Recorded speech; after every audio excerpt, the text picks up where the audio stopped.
अध्याय 41 सार्वजनिक सेवक के मार्गदर्शक मूल्यों। एक्सपी सर और उसके छात्र एक नई कार्यशाला में पहुंचे जिसका विषय था सार्वजनिक सेवक के मार्गदर्शक मूल्यों और प्रभावी सार्वजनिक प्रशासन में उनकी महत्वपूर्णता। यह कार्यशाला उनकी यात्रा का एक महत्वपूर्ण हिस्सा थी जिसमें वे सार्वजनिक सेवकों के लिए आवश्यक मूल्यों और उनके प्रशासनिक कार्यों पर प्रभावों पर चर्चा करेंगे। एक्सपी सर ने कार्यशाला की शुरुआत करते हुए कहा, आज हम उन मूल्यों पर चर्चा करेंगे जो सार्वजनिक सेवकों के व्यवहार को मार्गदर्शित करते हैं। ये मूल सार्वजनिक प्रशासन को प्रभावी और नैतिक बनाए रखने के लिए अत्यंत महत्वपूर्ण हैं। गणेश ने कहा, सार्वजनिक सेवक के लिए कुछ मुख्य मूल्य हैं: ईमानदारी, निष्ठा, पारदर्शिता, जवाबदेही और समर्पण।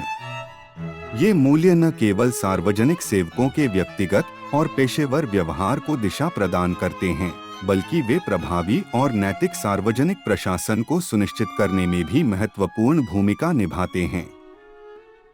गायत्री ने ईमानदारी पर जोर देते हुए कहा, ईमानदारी सार्वजनिक सेवक का एक अत्यंत महत्वपूर्ण मूल्य है। जब सार्वजनिक सेवक ईमानदारी से काम करते हैं तो वे जनता के विश्वास को बनाए रखते हैं और सरकारी संसाधनों का सही तरीके से उपयोग करते हैं। ईमानदारी से कार्य करने से भ्रष्टाचार और अनैतिकता की संभावना कम होती है। वैष्णवी ने निष्ठा की महत्ता को समझाया। निष्ठा का मतलब है कि सार्वजनिक सेवक अपने कर्तव्यों और जिम्मेदारियों के प्रति पूरी तरह से समर्पित हों। यह सुनिश्चित करता है कि वे अपने कार्यों में पारदर्शिता और निष्पक्षता बनाए रखें। निष्ठा से प्रशासनिक कार्यों में उचितता और दक्षता बढ़ती है। राधिका ने पारदर्शिता और जवाबदेही की महत्वपूर्णता को स्पष्ट किया। पारदर्शिता और जवाबदेही यह सुनिश्चित करते हैं कि प्रशासनिक प्रक्रियाएं खुली और स्पष्ट हों। जब सेवक पारदर्शी होते हैं और अपने कार्यों के लिए जवाबदेह होते हैं तो इससे सार्वजनिक विश्वास बढ़ता है और प्रशासन में नैतिकता को बढ़ावा मिलता है। रोहिणी ने समर्पण की चर्चा की। समर्पण का मतलब है कि सार्वजनिक सेवक अपने कार्यों में पूरी लगन और मेहनत से काम करें। यह सार्वजनिक सेवाओं की गुणवत्ता को सुधारने में मदद करता है और जनता के प्रति जिम्मेदारी को दर्शाता है। श्वेता ने एक केस स्टडी साझा की।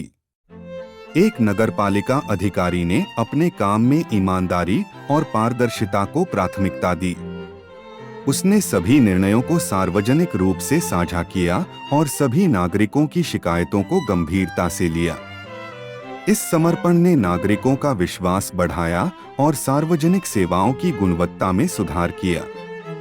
सुप्रिया ने निष्कर्ष निकाला, सार्वजनिक सेवकों के लिए इन मूल्यों को अपनाना केवल नैतिक दायित्व नहीं है, बल्कि यह प्रभावी और सफल सार्वजनिक प्रशासन के लिए आवश्यक है।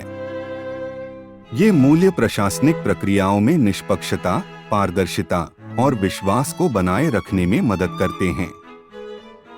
एक्सपी सर ने कार्यशाला का समापन करते हुए कहा, आप सभी ने सार्वजनिक सेवक के मार्गदर्शक मूल्यों की महत्वता को स्पष्ट और प्रभावी ढंग से प्रस्तुत किया है। यह महत्वपूर्ण है कि हम इन मूल्यों को अपने कार्यों में लागू करें और प्रभावी और नैतिक सार्वजनिक प्रशासन में योगदान दें। सत्र के बाद एक्सपी सर और छात्रों ने मार्गदर्शक मूल्यों की महत्वता पर चर्चा की और सीखा कि कैसे ये मूल्य सार्वजनिक सेवकों के कार्यों को दिशा प्रदान करते हैं और प्रशासन में नैतिकता और प्रभावशीलता को बढ़ावा देते हैं। इस अनुभव ने उन्हें अपने पेशेवर जीवन में इन मूल्यों को अपनाने के लिए प्रेरित किया और सार्वजनिक प्रशासन में एक महत्वपूर्ण योगदान देने के लिए मार्गदर्शित किया। जैसे ही वे कार्यशाला से बाहर निकलने के लिए तैयार हुए, छात्रों ने महसूस किया कि इन मूल्यों को समझना और अपनाना उनके पेशेवर जीवन में सफल और नैतिक सार्वजनिक सेवक बनने की दिशा में एक महत्वपूर्ण कदम है।